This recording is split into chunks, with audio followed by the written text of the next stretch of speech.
a celebração da ceia do Senhor. Pois bem, eu queria convidá-los todos a abrirem suas Bíblias em 2 Coríntios, capítulo 5, vamos ler a partir do verso 18,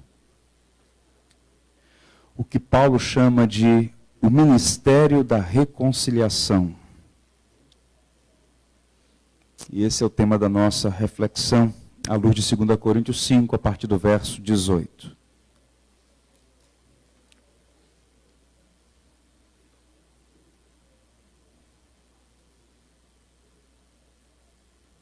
Diz assim a viva e eficaz palavra de Deus.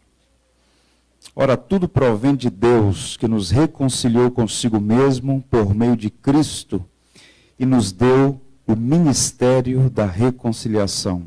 A saber, que Deus estava em Cristo reconciliando consigo o mundo, não imputando aos homens as suas transgressões, e nos confiou a palavra da reconciliação.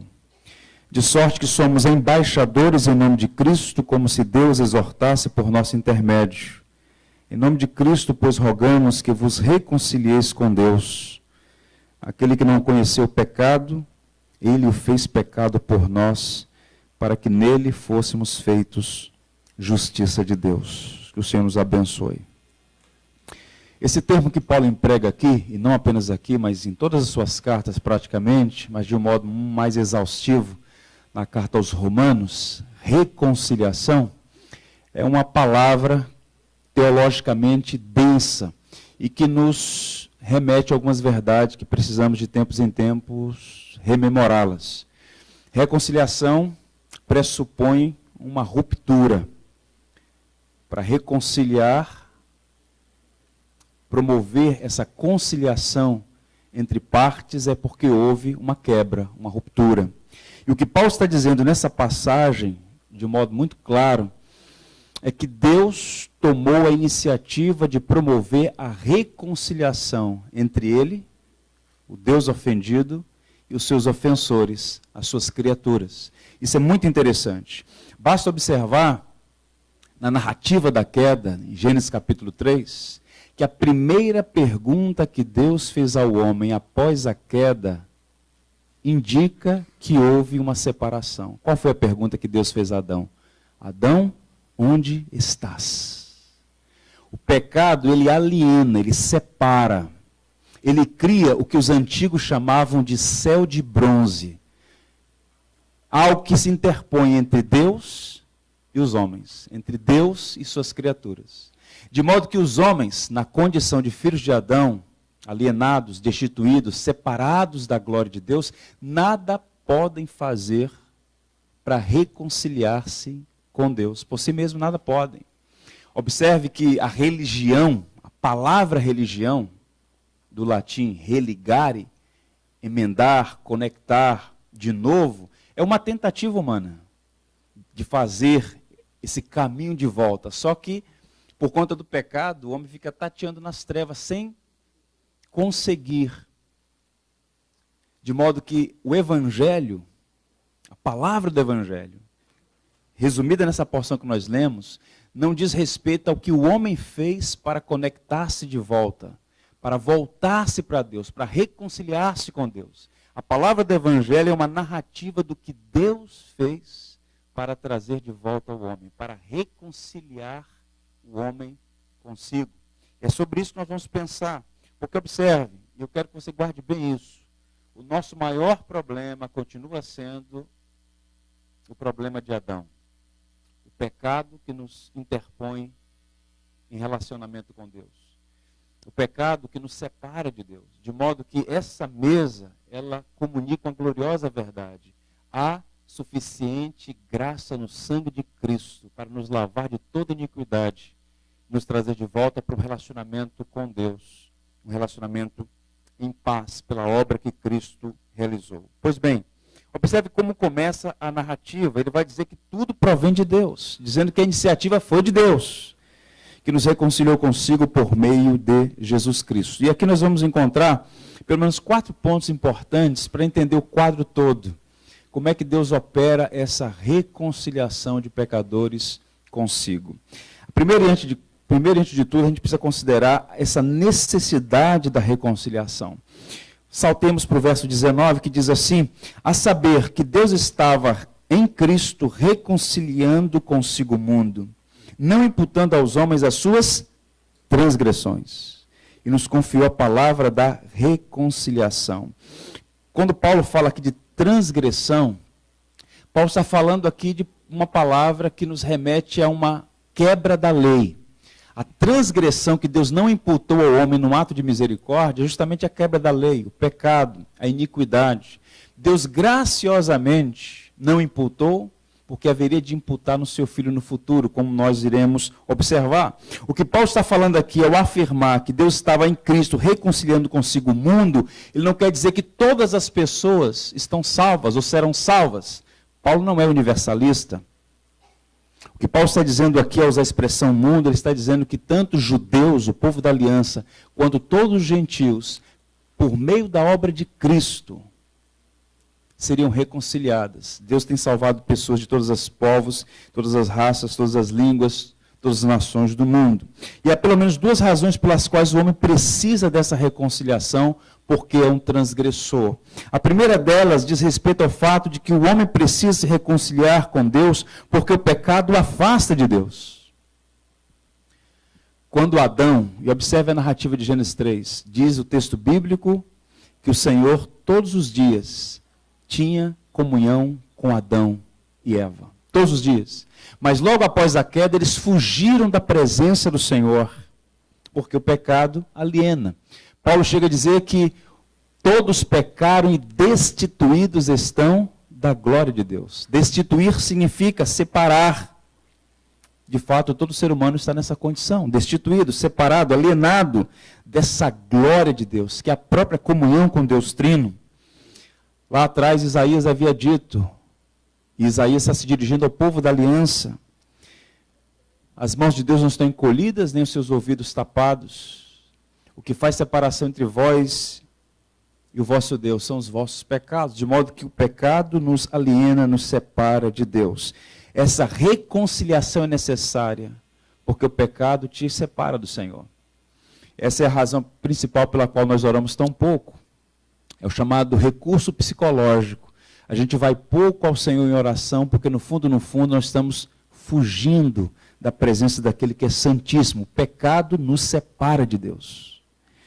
Segundo, o homem precisa se reconciliar com Deus, porque todo impulso do seu coração é contra Deus. Ainda que hoje haja tantas pessoas subscrevendo postulados anticristãos, como os postulados de Rousseau, que acreditava na bondade inerente do ser humano, isso não existe. O ser humano, por natureza, não é bom. E se depender da vontade do ser humano, ele jamais se voltará para o Senhor. Há um impulso inato na pessoa humana, no seu coração, que é contra Deus. Não há quem busque a Deus. Não há um justo nem um sequer. Todos se extraviaram, a uma se fizeram inúteis. Nós todos somos, por natureza, filhos da ira. Há uma inclinação na nossa carne que é inimiga de Deus. De modo que essa reconciliação se torna necessária por causa dos nossos pecados. Pecados que nos afastam de Deus. E dessa natureza corrompida que impulsiona contra Deus. Olha o que disse Jeremias, o profeta. Pode o etíope mudar a sua pele? O leopardo as suas pintas? Poderíeis vós fazer o bem, estando acostumados a fazer o mal? Ou seja, de onde vem a inclinação do ser humano para o pecado? Vem da sua natureza.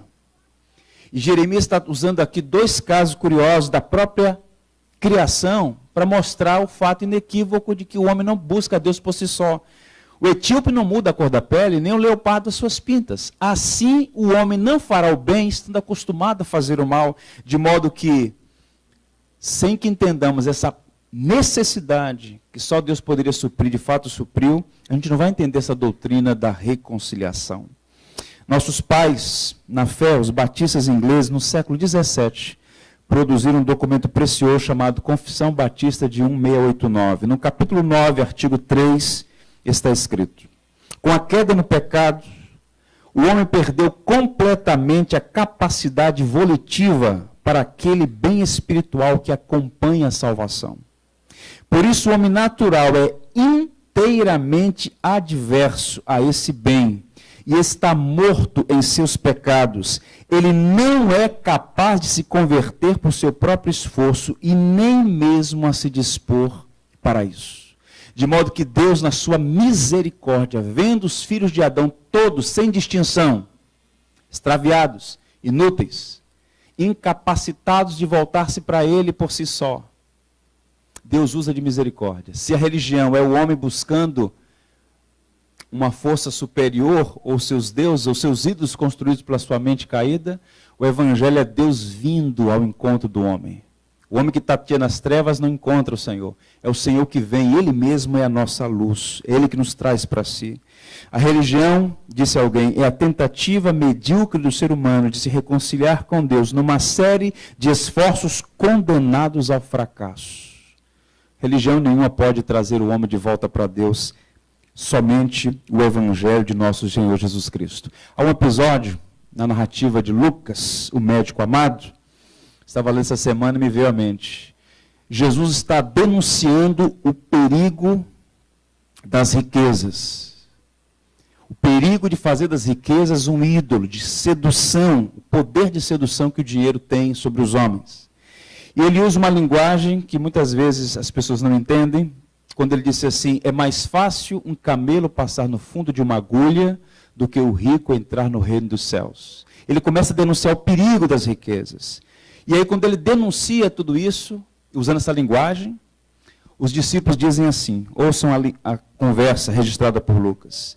E os que ouviram disseram, sendo assim, quem pode ser salvo? É impossível. Mas ele respondeu o quê? Os impossíveis dos homens são possíveis para Deus. A salvação do ser humano é uma impossibilidade ao homem. Mas Deus tem feito esse milagre. Se você é remido no sangue de Cristo, você é um milagre. Deus abriu os seus olhos, Deus veio ao seu encontro, Deus te amou primeiro. E é por essa razão, fundamentalmente por essa razão, que você pode ser contado entre aqueles que tiveram suas vestes alvejadas no sangue do Cordeiro. Louvado seja Deus. Segundo, esse texto fala sobre o autor da reconciliação. O verso 18 diz assim, ora, tudo provém de Deus. Eu gosto muito dessa expressão. Tudo provém de Deus. A reconciliação é iniciativa de Deus. Leia a história da redenção. Leia a história do povo hebreu. Todas as ações partiram de Deus. Deus chama um homem na terra de Ur dos Caldeus, um idólatra chamado Abrão. Deus toma a iniciativa de fazer ele uma promessa, de fazer dele o pai de uma numerosa multidão. Deus toma a iniciativa de dar ele um filho, quando lhe era completamente impossível, tanto a ele quanto a sua esposa Sara. É Deus quem promete a ele uma terra. É Deus, por sua misericórdia e graça, que liberta aqueles descendentes, já uma numerosa multidão do Egito, e os coloca em Canaã. É Deus quem preserva o seu povo a despeito de todas as dificuldades, com um propósito maior. Daquele povo descenderia o Messias, Cristo da linhagem de Davi, Cristo da casa de Davi. De modo que o próprio Jesus disse que a salvação é primeiro do judeu. Ou seja, ela nasce por obra da graça de Deus. De modo que a iniciativa de todo esse plano redentivo, que envolve reconciliação, foi de Deus. Deus nos ama, e seu amor de fato é incompreensível. O profeta Jeremias diz, com amor eterno te amei e com benignidade te atraí. Esta é a mesma expressão que Paulo vai usar quando escreve aos Efésios, dizendo assim, Cristo amou a igreja e a si mesmo se entregou por ela. O verbo amar aqui, tanto na construção da língua hebraica quanto da língua grega, sugere isso, um amor eterno, que começa na mente de Deus eterno. E um amor que tem implicações, porque ele diz que atraiu. E Paulo vai dizer que Cristo amou definitivamente a igreja a ponto de entregar-se por ela. Deus de fato nos amou e planejou a nossa salvação. O texto mais conhecido da Bíblia, João 3,16 começa assim: porque Deus amou o mundo. Deus amou a pessoa humana. É Ele que tomou a iniciativa, de modo que o autor dessa reconciliação é Deus. Isso acaba sendo um grande escândalo. Quando você tem um problema de relacionamento horizontal, um problema com alguém, quando alguém te ofende, você espera que essa pessoa tome a iniciativa de reconhecer o seu erro e pedir o seu perdão. Mas o grande escândalo da mensagem da cruz, o grande escândalo dessa passagem que nós lemos, é que Deus não ficou aguardando os homens se arrependerem e voltarem-se para Ele. Deus tomou iniciativa. O ofendido é que vai em busca dos ofensores. De modo que o profeta Jonas vai dizer com propriedade: ao Senhor pertence a salvação. Não é algo fabricado pelo mundo, não é algo engendrado pelos homens, não é uma ilusão humana. A salvação é algo grande porque procede do grande Deus. Foi Ele que tomou a iniciativa de nos amar. Não há nada em nós que pudesse nos favorecer. Somos criaturas de Deus, somos criados à imagem de Deus, Deus nos ama, mas o amor dele por nós não depende daquilo que somos. Ele escolheu nos amar a despeito do que nos tornamos por causa do pecado. Essa é uma coisa muito importante para considerar, porque há muitos engodos em nome do amor de Deus. Se é uma coisa muito perigosa, é distorcer o amor de Deus. Deus não te ama porque você merece. Inclusive a palavra graça, na melhor das definições, segundo Stott, é amor aos que não merecem. O J. Parker diz o seguinte, talvez o melhor texto sobre isso: o amor entre as pessoas é despertado por alguma coisa encontrada no amado. Mas o amor de Deus, ouçam, é livre, espontâneo e sem causa nem inspiração. Deus ama pessoas porque escolheu amá-las. É o chamado amor soberano, um amor incompreensível. No texto que nós lemos na liturgia, Paulo argumenta na seguinte direção: é muito difícil alguém entregar a própria vida em favor de outro. Mas é possível que aqui ou acolá você encontre alguém capaz de fazer tal sacrifício. Mas o escândalo é que ele se sacrifica por aqueles que são seus inimigos. Deus prova o seu amor para conosco em Cristo morreu por nós, sendo nós ainda pecadores. Ou seja, Ele nos amou de modo imerecido. Isso é graça, bendita e maravilhosa graça.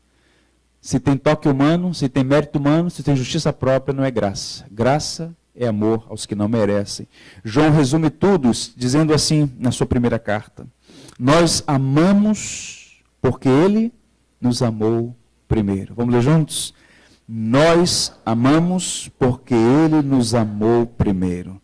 Nosso amor é resposta ao soberano amor de Deus.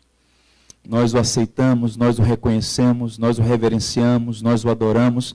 Tudo o que nós fazemos adequadamente em relação a Deus, o fazemos em resposta ao seu soberano amor e à sua inaudita graça, como diz um hino do cantor cristão. Terceiro ponto, o agente da reconciliação. Quem é a pessoa por meio da qual esta conexão é feita? O agente está no verso 18 e 19. Ora, tudo provém de Deus que reconciliou consigo mesmo, por meio de Cristo nos deu o ministério da reconciliação, a saber que Deus estava em Cristo, reconciliando consigo o mundo. A palavra-chave aí é Cristo. Cristo. Cristo, somente Cristo. Ele é chamado de sumo pontífice, ele é a conexão, ele é a ponte. Ele é que nos conecta, Ele é o mediador. Não há reconciliação sem a pessoa bendita de nosso Senhor Jesus Cristo. Deus nos amou e para que fôssemos reconciliados consigo, foi necessário um agente sem igual, incomparável. Esse agente é Cristo, plenamente homem, plenamente Deus. A sua morte na cruz é o instrumento que Deus usa para nos reconciliar consigo. Nós vamos celebrar a ceia do Senhor em memória dele, conforme ele mesmo nos ordenou fazê-lo. E é sempre importante lembrar que esta mesa, ela é uma mensagem dramatizada, ela é uma mensagem simbolizada nesses elementos. O corpo partido, o sangue vertido, foi o meio que Cristo usou para nos reconciliar com Deus, o Pai. Esse é o propósito, inclusive, pelo qual ele veio a este mundo. Observe a narrativa da encarnação, lá em João capítulo 1, versos 1 e 14. Olha que linguagem maravilhosa. No princípio era o Verbo, e o Verbo estava com Deus, e o Verbo era Deus, e o Verbo se fez carne e habitou entre nós, cheio de graça e de verdade. Vimos a sua glória, glória como a do unigênito do Pai. O Deus transcendente, o Deus infinito, se torna homem de carne e osso. Ele vem a este mundo, ele se torna um de nós, como nós, exceto em pecado, revelando a face desse Deus que, apesar de nós, decidiu nos amar tão intensamente. Paulo, usando outra linguagem, escrevendo aos Gálatas, diz: vindo, porém, a plenitude do tempo, Deus enviou seu Filho, nascido de mulher, nascido sob a lei, para resgatar os que estavam sob a lei, a fim de que recebêssemos a adoção de filhos. Jesus Cristo é o agente da criação e o agente da redenção. A Bíblia chega a dizer no prólogo de João que tudo que foi criado, sem ele, nada existiria. Ele é o agente por meio do qual o Pai criou todo o universo. E agora o Pai utiliza o seu próprio Filho para ser o agente da nossa redenção, de modo que Deus estava em Cristo, reconciliando consigo o mundo. Ele vê este mundo como nosso Salvador. E é por isso que a igreja é cristã, e é por isso que essa mesa é de Cristo, porque ele é o agente, ele é o mediador, ele é o sumo pontífice. Vejamos mais, no verso 21 vai falar sobre a base da reconciliação.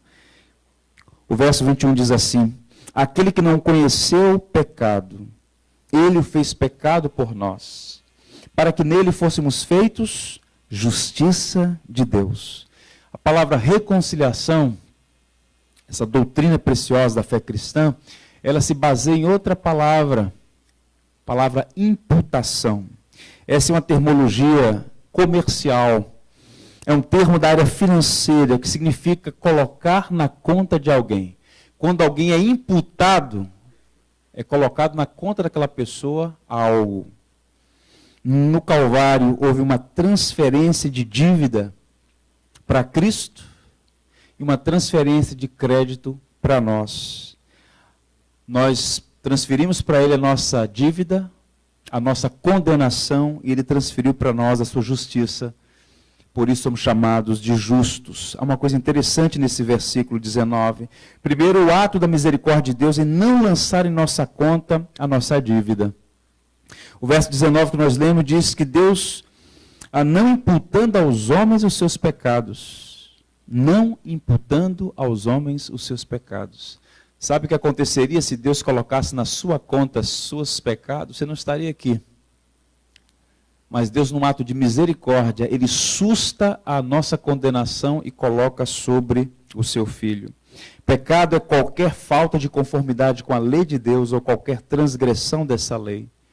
De modo que nosso coração deveria ficar contrito e profundamente agradecido, porque Deus usou de misericórdia, ele sustou o castigo que nós merecíamos, colocando sobre o seu Filho, imputando sobre o seu Filho, de modo que o verso 21 vai dizer: aquele que não conheceu o pecado, ele o fez pecado por nós. Jesus Cristo foi feito maldição em nosso lugar. Deus é justo e não pode fazer vista grossa ao pecado. Está escrito que Deus não toma o culpado por inocente. Está escrito no Antigo Testamento, no coração da lei: Deus não justifica o ímpio. De modo que o que está acontecendo naquela cruz, esta imputação dos nossos pecados sobre Cristo, de modo que o verso 21 diz: daquele que não tinha pecado, Deus fez um sacrifício pelo pecado em nosso favor. Quando Jesus apareceu às margens do Rio Jordão, no deserto da Judéia, João Batista mirou e disse: eis o Cordeiro de Deus que tira o pecado do mundo. Ele é o Cordeiro Santo, o Cordeiro Imaculado, o Cordeiro profetizado. Quando Abraão estava na sua crise, prestes a sacrificar seu filho Isaac, E o Senhor, então, o impede de fazer aquilo, contemplando, então, a sua inteireza de coração, diz, basta, Abraão, porque agora eu sei que tu temes a Deus. Foi o que o anjo disse. E, de repente, Abraão olha e vê um cordeiro. O cordeiro para o sacrifício. Ele e Isaque sacrificaram e ambos voltaram para casa. Aquele cordeiro que Abraão sacrificou no Monte Moriá representava aquele cordeiro que no futuro o próprio Deus, não Abraão, o próprio Deus, Pai, ia sacrificar o seu filho. Porque sobre os ombros de Jesus, sobre a vida de Jesus, os nossos pecados foram lançados. Isaías, o profeta, vai dizer, o Senhor fez cair sobre ele a iniquidade de todos nós. Então, isso é muito interessante. Há aqueles que pensam que a teologia não tem aplicação, deveriam considerar o que os puritanos, por exemplo, disseram, os puritanos ingleses, e é uma oração registrada em nosso boletim deles, eles diziam, pense nisso, pense no sacrifício do Pai em nosso favor, ao oferecer seu próprio filho. Pense na disposição do filho em oferecer a própria vida. Ele, o único ser humano imaculado, o único sem pecado. Certa vez Jesus disse aos seus algozes, aos seus interlocutores religiosos, quem aqui pode me arguir a consciência? Todos eles ficaram emudecidos, ninguém poderia jamais acusá-lo de pecado algum. Ele é o Cordeiro Santo de Deus. E a despeito de ser o Santo de Deus, único, ele morre, morte de cruz. Ele morre como condenado, porque ele não morre pelos pecados dele, porque ele é santo, ele morre pelos nossos pecados. E aí, então os puritanos dizem, pense nisso. Como pode agora você se deleitar em pecados que foram a causa da morte de Cristo? Nós temos que aprender a amar o que Deus ama e aborrecer o que Deus aborrece. Nós precisamos responder o sacrifício de Cristo com amor. E ele disse que aquele que me ama guarda os meus mandamentos. Todo pecado é uma ofensa a Cristo. Todo pecado é literalmente fazer um novo sacrifício. Como diz o livro de Hebreus, é vitupério. É você zombar daquele grande sacrifício. O pecado deve ser a nossa maior tristeza, porque o pecado ofende aquele que nos amou e sacrificou a vida em nosso lugar. Ele não imputa os pecados a nós, ele lança na conta do seu filho, mas faz algo maravilhoso ainda. Deus lança a justiça de Cristo em nossa conta, porque o verso 21 ainda vai dizer, para que nele nos tornássemos justiça de Deus. Cristo é a nossa justiça. Nós estamos assistindo o Brasil passar por um processo terrível, que se alonga por tanto tempo, que a população não acredita mais nos quadros políticos, no judiciário. Há um descrédito generalizado. Quando nós pensamos na justiça, por exemplo, a gente sempre leva em conta os desmandos daqueles que deveriam respeitar as leis. Mas observe, haverá um dia, uma hora e um momento em que um tribunal será instalado, e quem tomará assento naquela cadeira é o juiz de toda a terra, e o seu trono é insubornável. Ele não conhece apenas as ações dos homens, ele conhece as intenções dos homens, e não há nada oculto que não será revelado. E naquele dia haverá juízo, justo e verdadeiro, e inescapável juízo. E o juiz de toda a terra emitirá 2 vereditos, não haverá uma terceira, uma quarta, uma quinta possibilidade, apenas 2. Justo ou condenado. Justificado ou condenado. E essa passagem está falando que para que eu e você fôssemos considerados justos diante dele, diante de Deus, Cristo imputou a justiça dele em nosso lugar. Ele, somente ele cumpriu a lei, ninguém mais. De modo que quando alguém crê em Jesus Cristo, recebe 2 coisas. Cancela os pecados e acredita a justiça. Não há mais dívida, porque o escrito de dívida foi apagado, e agora o que existe é um crédito. Nós podemos ser chamados de justos. Louvado seja Deus. Colossenses 2,14, olha o que Paulo diz. Tendo cancelado o escrito de dívida que era contra nós, e que constava de ordenança, o qual era prejudicial, removeu inteiramente, encravando na cruz. A cruz, sempre a cruz, coração do evangelho. Numa época em que os evangélicos não gostam de cruz, é preciso lembrar que sem cruz, meu amigo, sem a gloriosa cruz de Cristo nós não estaremos aqui. Tudo que nós recebemos da parte de Deus, bondosamente, recebemos via cruz de Cristo. Via cruz de Cristo. E por fim, ele fala desta oferta da reconciliação. O evangelho é ofertado aos homens. Verso 20 diz, de sorte que somos embaixadores em nome de Cristo, como se Deus exortasse por nosso intermédio. Em nome de Cristo, pois rogamos que vos reconcilieis com Deus. Paulo usa essa linguagem, embaixadores em nome de Cristo. Isso é interessante. Paulo era judeu, etnicamente judeu, mas era também um romano por nascimento. E Paulo conhecia a estrutura administrativa romana. E Paulo sabia que havia, naquela altura do Império Romano, 2 tipos de província. Existia a província senatorial, aquelas pacíficas, aquelas nações que haviam abraçado o Império, no sentido de que eles se gloriavam em pertencer ao Império Romano. Eram províncias que não se rebelavam contra o Império Romano. Eram províncias que estavam debaixo do guarda-chuva do Império voluntariamente, digamos assim. Mas havia as províncias imperiais que estavam em constante insurreição e revolta, como, por exemplo, a província onde estavam os judeus, na região da Judéia e da Síria. E nessas províncias imperiais era constante a presença de embaixadores romanos, delegados romanos, oficiais romanos, como Pôncio Pilatos o foi um dia, para suprimir as insurreições, para manter a paz a qualquer custo, e se necessário até mesmo usando as legiões romanas, a força bélica do império. Então Paulo, com essa ideia do embaixador, do representante do império em locais de rebelião, Paulo usa essa linguagem, dizendo, em outras palavras, mutate mutandis, que nós estamos num mundo rebelde, que não se submete ao reino de Deus.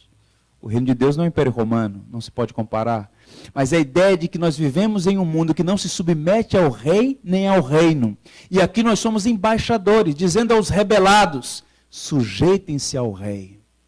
Porque é sujeitando-se ao rei que vocês terão a verdadeira liberdade. Só a livre vida, só a liberdade, sujeitando-nos ao rei de toda a terra, que é o Senhor da glória.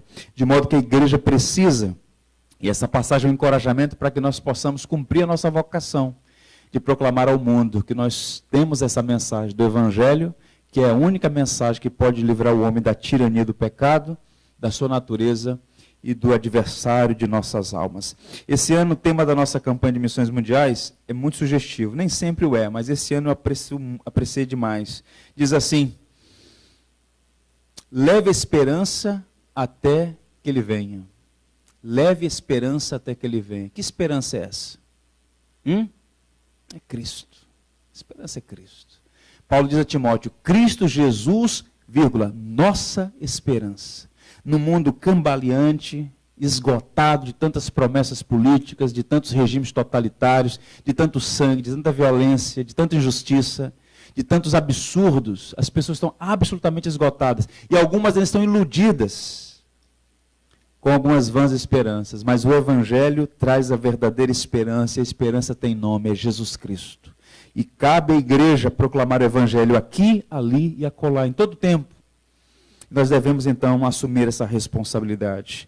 Jesus Cristo disse, João registrou no capítulo 4, verso 35, não dizeis vós que ainda há 4 meses para a ceifa? Eu, porém, vos digo, erguei os olhos e vede os campos, pois já branquejam para a ceifa. Os campos estão prontos. Nós precisamos tão somente anunciar o Evangelho. Somos embaixadores de Cristo neste mundo rebelado. Devemos chamar homens e mulheres ao arrependimento, para que tenham a alegria de serem reconciliados com Deus pelos méritos de Jesus Cristo. 1858, um homem chamado Francis Ridley, ele teve uma experiência de visitar com seu pai a casa de um pastor na Alemanha. Eles ficaram hospedados ali e ele se deparou com um crucifixo. E abaixo desse crucifixo tinha uma frase que impactou a vida dele, promoveu sua conversão e a produção de um hino que nós conhecemos. A frase era a seguinte: Fiz por ti o que fizeste por mim. Fiz por ti o que fizeste por mim. Aquele jovem rapaz, ele tinha sido criado na ambiência da igreja, mas ainda não tinha entendido a mensagem desta mesa, a mensagem da cruz. O sacrifício de Cristo foi em nosso lugar, foi em nosso favor. Nada que façamos poderá jamais retribuir, no sentido de pagar o que ele fez. Mas nós devemos pensar, se ele fez tamanho sacrifício por nós, não devemos nós devotar a ele a nossa vida, nossas afeições, nossos dons, nossos talentos, nosso amor, nossa vida? E então ele compôs um hino, escreveu um texto que no futuro outro amigo deu melodia, é o hino 92 do cantor cristão. Uma parte do hino diz assim: morri na cruz por ti, morri para te livrar, meu sangue sim verti, e posso te salvar. Morri na cruz por ti, que fazes tu por mim. Qual é o título desse hino? Substituição. Está aqui o cantor cristão reverberando a boa teologia. Substituição. O que Cristo fez foi substituir pecadores naquela cruz. É uma morte vicária. Ela é penal. Ele assume o nosso lugar e morre a nossa morte. A morte de Cristo é um sinal de que ele assumiu a nossa condenação. O salário do pecado é a morte. E ele assumiu o salário em nosso lugar. Nós pecamos e ele sofreu condenação. E a pergunta é esta: tudo isso ele fez por nós. O que faremos para o nosso Senhor? Paulo, quando começa a pensar sobre essa reconciliação, ele encerra, e ele começa o capítulo 6, nas seguintes palavras, ou com as seguintes palavras: e nós, na qualidade de cooperadores com ele, somos cooperadores, é uma sinergia, também vos exortamos, ouçam a palavra de Deus, a que não recebais em vão a graça de Deus, porque ele diz: eu te ouvi no tempo da oportunidade e te socorri no dia da salvação. Eis agora o tempo sobremodo oportuno, eis agora o dia da salvação. O que significa tomar a graça de Deus em vão? O que significa isso? Vocês já pararam para pensar na quantidade de pessoas que frequentam as nossas igrejas sem nenhum sinal, sem nenhuma evidência do novo nascimento?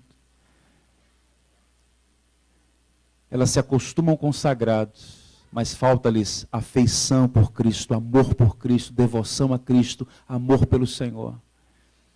Uma marca distintiva do novo nascimento: alegria em Cristo e amor por Cristo. E por vezes a igreja está afeiçoada por tantas coisas que não são legítimas. Ela tem amores que rivalizam com o amor de Deus. E é nessa hora, nesse momento de contrição, de quebrantamento, de autorreflexão, de autoexame, que a gente deve pensar: que tipo de cristão somos nós? Nem todos que dizem Senhor, Senhor entrarão no reino dos céus. Eu oro para que você nesta manhã possa experimentar a graça de Deus na sua vida e possa sair daqui com um compromisso de viver para a glória do seu Salvador. Tudo isso fiz por ti, que fazes tu por mim. Antes de ler o último versículo, eu quero ler para os irmãos um texto que foi escrito há quase 200 anos. É um texto que promove em nós, ou deveria promover em nós, gerar em nós, provocar em nós uma reflexão séria. Ouçam, é algo terrível o crente achar-se incapacitado de receber esta ordenança, a ceia, porque isto equivale a estar despreparado para morrer. Também não é menos terrível receber os elementos da ceia do Senhor de modo indigno, enquanto isso equivale a provocar a Deus. Qual é o ponto aqui? Quando alguém diz, eu não estou apto para tomar da ceia, ele está dizendo, eu não posso morrer hoje. E se alguém levianamente toma do pão e bebe do cálice, diz o texto bíblico que tal pessoa se torna réu de juízo.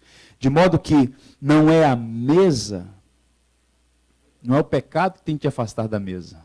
É a mesa que tem que te afastar do pecado. Então eu oro para que você, onde estiver, confesse e abandone o seu pecado. Porque a Bíblia diz assim, aquele que confessa e deixa alcançará misericórdia, mas o que encobre jamais prosperará. Não há felicidade no pecado, jamais haverá. Encerro lendo 1 Coríntios 11, 26 e peço que os irmãos leiam comigo. Examine-se, pois, o homem a si mesmo, e assim coma do pão e beba do cálice. Ele pede para que haja um exame, e em seguida diz, depois do exame, beba, coma. Esta mesa é para pecadores, pecadores arrependidos, que estão dispostos a honrar e não ofender o seu Senhor. Tudo isso eu fiz por ti, que fazes tu por mim. Aí onde você está, sentado como estamos, nós vamos fazer o que no início fizemos, antes de orar. Nós vamos cantar aquele hino, perdoa-me, Senhor.